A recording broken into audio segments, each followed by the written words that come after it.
Bom dia, estamos aqui para correção de mais atividades do PET. Hoje eu vou corrigir nesse vídeo as da segunda e da terceira semanas. Meu nome é Simone, vamos começar. Vamos lá para as atividades dessa semana 2. Com base na figura e nos conhecimentos sobre o tema, analise as afirmativas a seguir. A figura é essa que está aqui embaixo. Epidemia se caracteriza por uma elevação progressiva, inesperada e descontrolada do número de casos de doenças durante um período numa população, ultrapassando os valores endêmicos esperados? Sim. E, como a gente já viu no vídeo anterior, epidemia acontece em uma determinada região e endemia acontece em uma determinada região. Quando esse número de casos, que sempre está acontecendo ali, de tempos em tempos, aumenta muito, aí vira uma epidemia. Então, a 1 está correta. Epidemias são endemias que ocorrem ao mesmo tempo em vários países? Não, isso aqui já é a pandemia, né? Como é o caso da peste bubônica na Idade Média. Então, a 2 está errada. Então, eu já posso... Não é a não é a B, não é a D. Só pode ser resposta correta a C ou a E, porque a 2 está incorreta. Endemia é definida como a presença de uma doença em população em determinada área geográfica ou se refere-se à prevalência usual de uma doença em um grupo populacional numa área geográfica. Falou de área geográfica, a gente está falando de endemia. Está correta a 3. Então, a 1 e a 3 estão corretas. Então, só pode ser a letra E. Né? Vamos aqui na quarta. A extensão geográfica de uma epidemia pode ser restrita a um bairro, atingir uma cidade, um estado, um país, podendo se estender por horas no caso de infecções alimentares ou semanas no caso de gripes ou vários anos no caso da AIDS, corretamente. Número 2, uma questão do Enem. Durante as estações chuvosas, aumentam no Brasil as campanhas de prevenção à dengue, que tem como objetivo de redução proliferação do mosquito Aedes aegypti, transmissor do vírus da dengue. Qual proposta preventiva poderia ser efetiva para diminuir a reprodução desse mosquito? Bom, a gente sabe que é instalação de tela nas portas, pois o mosquito necessita de ambientes cobertos e fechados para a sua reprodução? Não, ele se reproduz em locais abertos. Então, essa não é, né? Substituição de casas de bar? Não, e por alvenaria, isso aí ajudaria na doença de Chagas, porque o barbeiro gosta de ficar nas frestas das casas de barro. Remoção dos recipientes que possam acumular lava, pois as larvas dos mosquitos se desenvolvem nesse meio? Corretamente. Aí está a resposta correta. Vamos ver as outras. Higienização adequada dos alimentos, visto que as larvas do mosquito se desenvolvem nesse tipo de substrato? Não, não é verdade. Instalação de filtros de água nas casas, visto que a reprodução do mosquito acontece nas águas contaminadas. Acontece nas águas, mas a instalação dos filtros não vai ajudar, né? Aí nós temos ele aí, feliz da vida, pneuzinho. 3, Enem. Observe a imagem. É uma tirinha do Garfield. Puxa, como estou fora de forma. Só uma coisa fazer. Você vai achar que ele está achando que ele vai fazer regime? Não. Se não posso perder as banhas, amarre-as. Né? Botou um cinto lá. A condição física apresentada pelo personagem da tirinha é um fator de risco que pode desencadear doenças como a obesidade pode ocasionar doenças como hipertensão, diabetes, problemas cardíacos, né? Então, a nossa resposta aqui é a letra C, né? Anemia é a falta de escassez de ferro no sangue. Beriberi é uma doença causada por escassez de vitamina, escorbuto também, e fenilcetonúria é uma condição genética, né, na qual a pessoa não tem uma enzima capaz de quebrar a fenilalanina. Então, não tem a ver com a obesidade. Isso, quem é obeso, quem não é, pode ter qualquer uma das outras 4. Vamos para a próxima.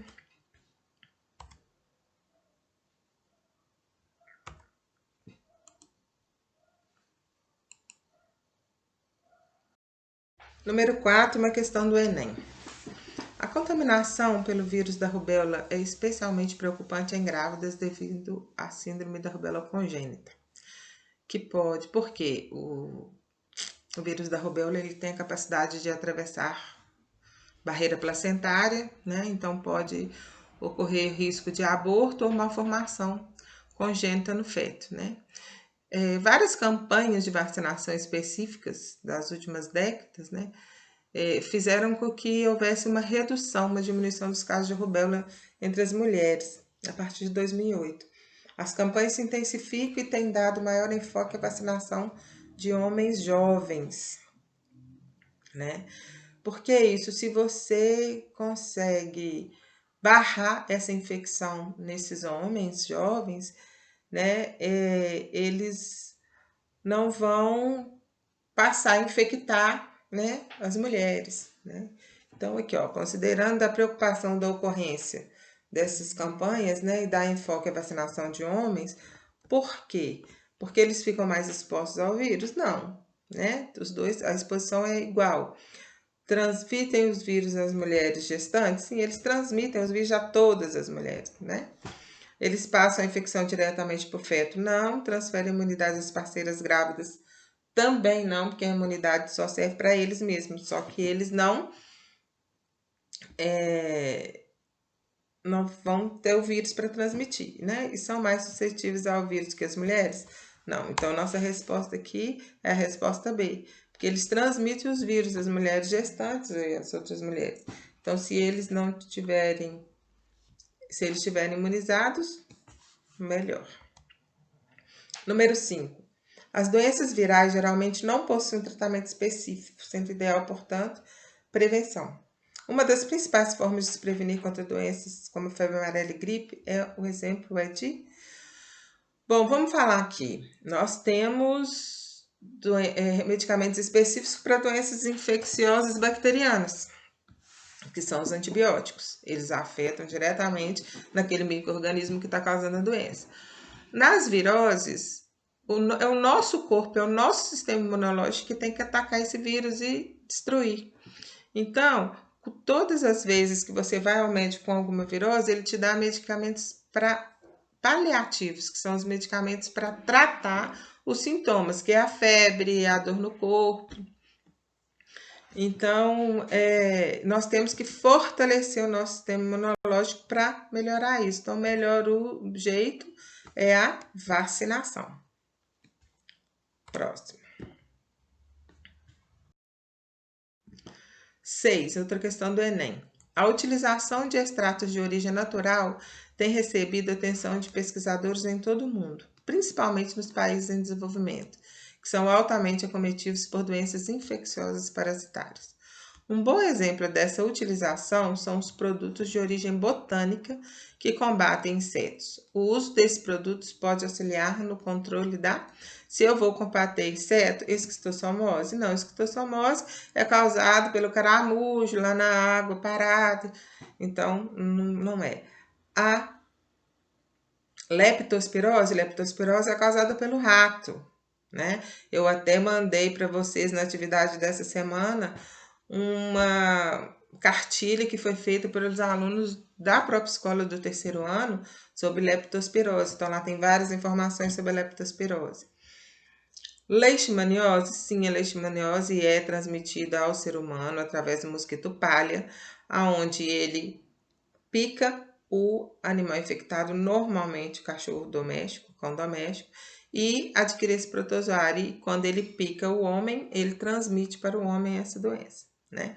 A leishmaniose não tem cura para o cachorro, para o homem tem cura, mas pode causar lesões muito sérias. Hanseníase é conhecida como lepra e AIDS não. Então, leishmaniose. Atividades da terceira semana. É uma outra questão do Enem. Entre 1975 e 99, apenas 15 novos produtos foram desenvolvidos para o tratamento da tuberculose e doenças tropicais, que são chamadas doenças negligenciadas, que são as doenças acometidas em pessoas com um grande problema de saneamento básico, na maioria das vezes, de acúmulo de lixo e tal. No mesmo período, 179 novas drogas surgiram para atender portadores de doenças cardiovasculares, né? É a diferença muito grande, ok? De 15 para 179. Então, a partir de 2003, tem um programa que quer aumentar o esforço em pesquisa e no desenvolvimento dessas instituições científicas, né? Ou governamental ou privada, que trabalham com as doenças negligenciadas. Bom, então ele deu 3 afirmativas. As doenças negligenciadas típicas das regiões subdesenvolvidas do planeta são geralmente associadas à subnutrição e à falta de saneamento. Correto, a 1 está correta. As pesquisas sobre doenças negligenciadas não interessam a indústria farmacêutica porque eram de países em desenvolvimento, sendo economicamente pouco atrativas. O que vocês acham? Vamos ver a terceira. O programa de combate a doenças negligenciadas endêmicas não interessa ao Brasil porque atende só uma parcela? Não, muito pelo contrário. O Brasil deveria ser um dos maiores interessados, né? Então, a resposta correta aí é a resposta D, 1 e 2, né? A indústria farmacêutica, ela não interessa muito, porque é economicamente pouco atrativo. Os medicamentos são de baixo custo, né? E não se interessa muito na produção e no desenvolvimento de novos. Bom, outra questão do Enem, onde fala que o Aedes aegypti, que é o transmissor que fala da dengue, mas ele também transmite zika e chikungunya, né? Foi feita uma pesquisa em São Luís do Maranhão de 2000 até 2002, onde eles mapearam onde são encontrados os maiores focos desse mosquito, né?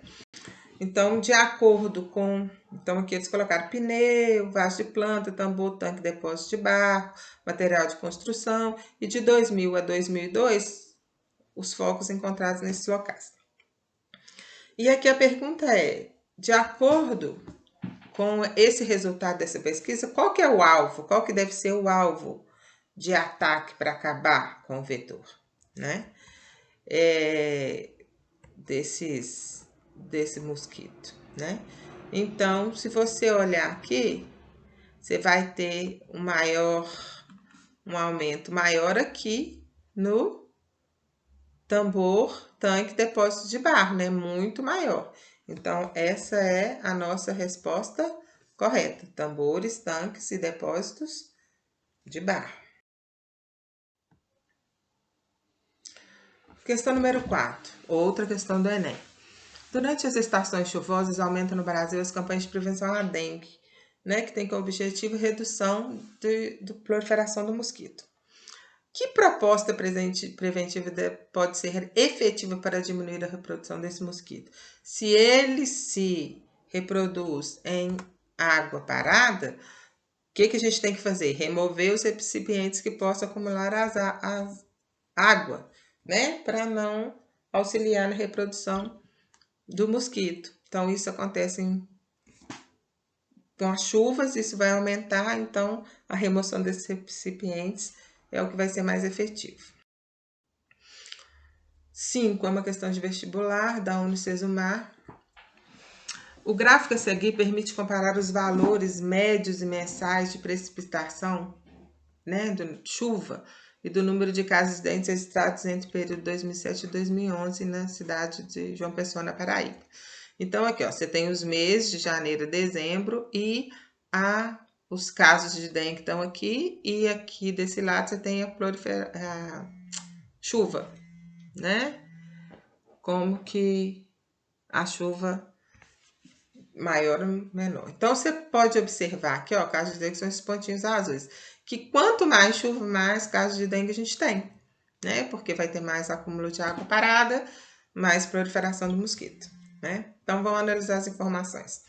Um gráfico desse tipo fosse elaborado a partir de informações obtidas em uma cidade situada no estado do Paraná, apresentaria o mesmo padrão pluviométrico, porém o maior número de casos da doença seria registrado entre os meses de agosto e dezembro. Será? Né? Agosto e dezembro no sul no sul chove igual lá na Paraíba, em João Pessoa? Não, então ele não pode apresentar o mesmo padrão pluviométrico, né? 2. O fato, então, a 1 está incorreto. Então, onde tem a 1 não pode ser. A não pode ser a C. 2. O fato de o transmissor da doença ser um inseto holometábulo. O que é um inseto holometábulo? Que tem várias fases de desenvolvimento e uma delas é na água. Cujo desenvolvimento larval ocorre em ambiente aquático, explica justamente com outros fatores o aumento do número de casos registrado entre os meses de abril a julho em João Pessoa. Olha, os maiores casos de dengue são aqui, ó, de abril, maio, junho, julho. Depois começa a cair. E são os meses de mais chuva mesmo, ok? Então, a 2 está correta. Então, pode ser a B, ou pode ser a D, ou pode ser a E. Então, vamos aqui. O agente etiológico da dengue, o Aedes aegypti, um organismo que costuma migrar de ambientes rurais para urbanos nos meses mais chuvosos do ano. Bom, o Aedes aegypti, ele não é o agente etiológico. Agente etiológico é aquele que desenvolve a doença. O agente etiológico aqui é o vírus, né? O Aedes aegypti aqui, ele é o transmissor. Então, a 3 está errada. Então, vamos ver a 4. Além de fatores climáticos, fartura de alimento e ausência de predadores também contribui de modo significativo para o aumento populacional do vetor da dengue no período de maior incidência registrado no gráfico. Correto. Então, nossa resposta correta vai ser a letra B. 2 e 4 estão corretas. Terminamos mais um vídeo, mais uma semana de correção. Nesse vídeo eu corrigi 2 semanas. Namastê para vocês e até a próxima aula.